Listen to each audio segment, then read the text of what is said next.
की रचना की, जिसमें 18 अध्याय और जिसमें 18,000 श्लोक है, 12 स्कंद है और 335 अध्याय है। वो श्रीमद् भागवत महापुराण सबसे सर्वश्रेष्ठ पुराण है। उसकी रचना श्री वेद व्यास जी महाराज किए और सर्वप्रथम उन्होंने महाभारत से प्रारंभ की। बताया कि व्यक्ति को अपने घर पर हमेशा महाभारत की पुस्तकें रखनी चाहिए। जब श्री वेद व्यास जी ने महाभारत की रचना की तो उन्होंने सबसे पहले भागवत की रचना की तो सबसे पहले महाभारत से ही लिखना शुरू किया। इसीलिए कहा कि हर व्यक्ति को अपने घर में ये महाभारत रखनी चाहिए और महाभारत का अध्ययन भी करना चाहिए। हम लोग ऐसा समझते हैं आजकल लोगों की बुद्धि में, दिमाग में ऐसी बातें बैठ गई है कि जो भी व्यक्ति महाभारत रखता है उसके घर महाभारत होता है। ऐसा आप लोग के दिमाग में मैं बहुत जगह सुनी हूँ कि ऐसा लोग समझते हैं ना कि हम महाभारत रखेंगे अपने घर पर तो महाभारत ही होना शुरू हो जाएगा हमारे घर में भी। इसीलिए लोग महाभारत से डरते हैं। किस किस के घर पे महाभारत रखी हुई है, कौन बताएगा? सभी बताइए इसमें से। घर महाभारत की किताब रखा हुआ है, उठा रही है। हाँ, किसी के घर पे नहीं। और किस किस के घर पे महाभारत होती है? कौन बताएगा? और किस किस के घर पे महाभारत नहीं होती है? अच्छा, कोई नहीं बताएगा। मतलब महाभारत होती भी है और नहीं भी होती है, ऐसा है, मिक्स चलता है। कभी कभी होती है और कभी कभी नहीं होती है। ऐसा है नहीं कि कभी कभी होता भी है और कभी कभी नहीं भी होता है, क्योंकि ये तो सबके घर का हाल है, होता ही है ऐसा। तो उसी प्रकार ये कथन जो है आपने सुनी है, ये गलत है। ऐसी बात नहीं कि हम महाभारत रखेंगे तो हमारे घर पे महाभारत होती है, बल्कि जिसके घर पे महाभारत की पुस्तकें नहीं है उसी के घर पे होती है। ज्यादातर उसी के घर पे होती है जिसके घर पे महाभारत नहीं है। एक बार प्रेम से बोलिए श्री राधे गोविंद सरकार, जय जय श्री राधे श्याम। तो उसी प्रकार वेद व्यास जी ने महाभारत की रचना शुरू की। सर्वप्रथम उन्होंने महाभारत में लिखा है कि जब बीच में युद्ध हुआ, महाभारत की लड़ाई हुई, तो जितने 99 कौरव जो थे मारे गए थे, केवल अंतिम बचा था कौन बचा था? अंतिम दुर्योधन। अंतिम दुर्योधन बचा था। ये दुर्योधन का मतलब क्या होता है? दुर्योधन जो था वो हमेशा, आपको पता है क्या करता था, इसीलिए उसका नाम पड़ा था दुर्योधन।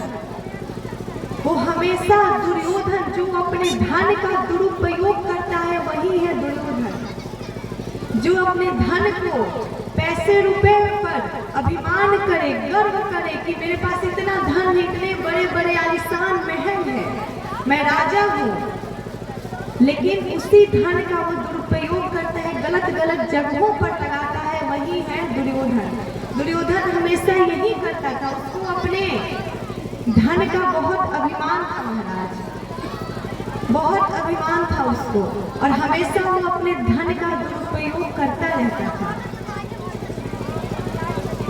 एक बार प्रेम से बोलिए श्री राधे गोविंद सरकार, जय जय श्री राधे श्याम।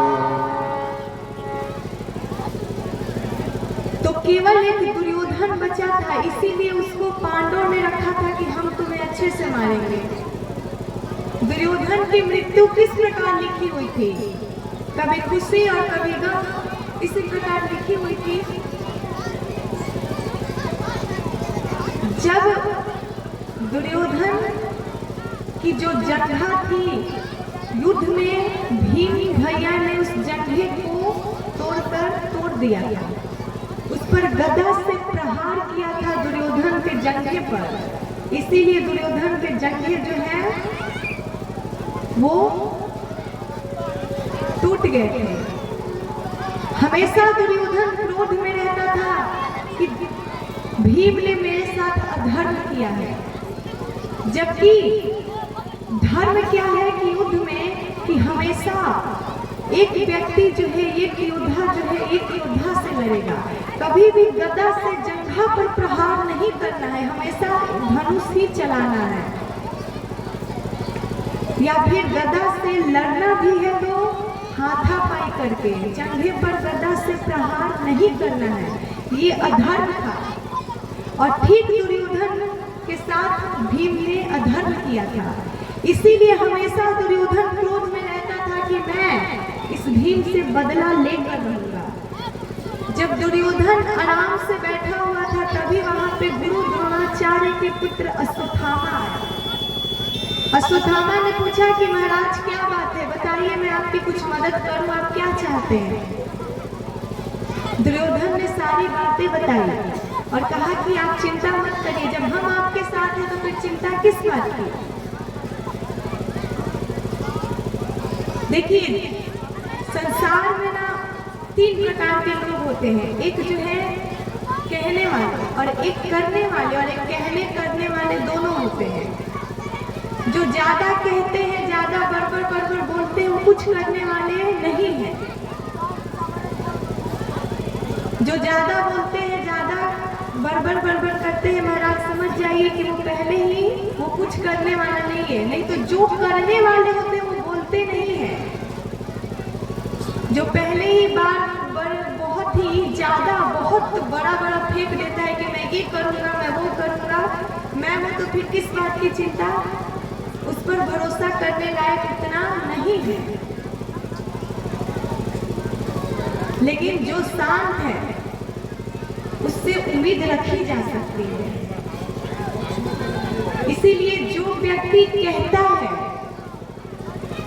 एक व्यक्ति केवल कहता है और एक व्यक्ति केवल करता है, कहता नहीं, और एक व्यक्ति दोनों करता है। तो आज उस अश्वत्थामा ने कहा कि जब मैं हूं तो मित्र तुम्हें किस बात की चिंता है, मैं तुम्हारे सारे समस्या का समाधान कर दूंगा, बताओ क्या करना है। दुर्योधन ने आदेश दे दिया कि जाओ ये सब करना है। और जब क्या हुआ कि रात्रि का समय था, भगवान देखिए उस समय भगवान ने एक उपाय रचा था। भगवान तो अंतर्यामी है, वो सब कुछ जानते हैं।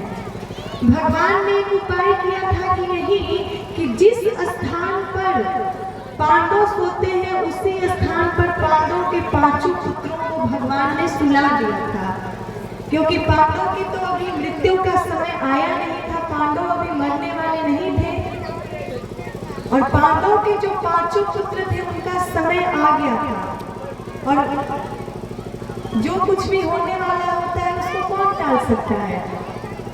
एक 90 साल के, 80 साल के एक बूढ़े व्यक्ति हैं जो हमें अभी तक चलते फिर रहे हैं, बहुत आनंद से हैं, और एक छोटे